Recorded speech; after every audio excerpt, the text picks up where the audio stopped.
สิ้นสุดกันทีไม่ว่าชาตินี้ชาติไหนเท่านี้ก็สาแก่ใจทราบซึ้งสวงในอกเราโบราณท่านว่าบรรดาช้างสารงูเห่า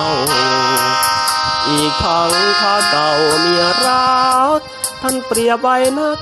อย่าได้วางใจเช่นดังตัวผมต้องตรมดวงใจสุดทนเมียรักที่เคยกอดนอนต้องมานี่จนจากไปลืมผัวทิ้งลูกปลูกฝังคิดคบชูใหม่เมียเอ๋ยช่างเลวเหลือร้ายพี่ป้าหรือไรสิงใจแม่นางลืมน้ำพริกผักจิ้มไตปลาเจ้าลืมแม้กลิ่นปลาร้าเจ้าลืมกระทั่งปลาย่าง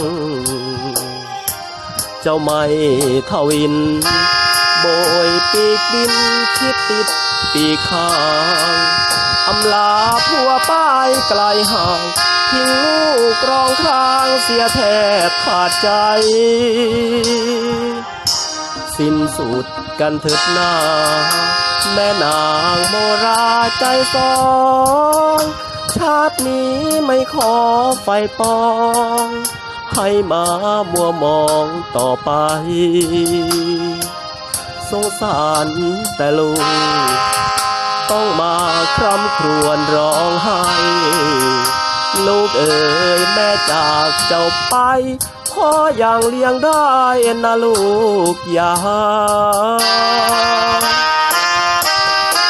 ถึงแม่พ่อมียศจะโทสองบังไม่ใหญ่ไม่โตเจ้าไม่ต้องกลัวหน่อยนะพ่อจะส่งเสียให้เจ้าได้รับการศึกษาต่อไปในภายภาคหน้าเจ้าจะได้มีวิชาติดตัวสิ้นชาติขาดกันตั้งแต่วันนี้เถิดนานางหญิงใจสามชั่วช้าเยี่ยงนางโมราคาผัวไม่เคยนึกอิ่มชอบชิมรสกามเมามัวจนลืมรักลูกรักผัว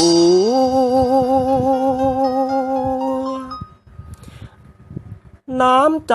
แสนชั่วผัวเดียวไม่ละพอ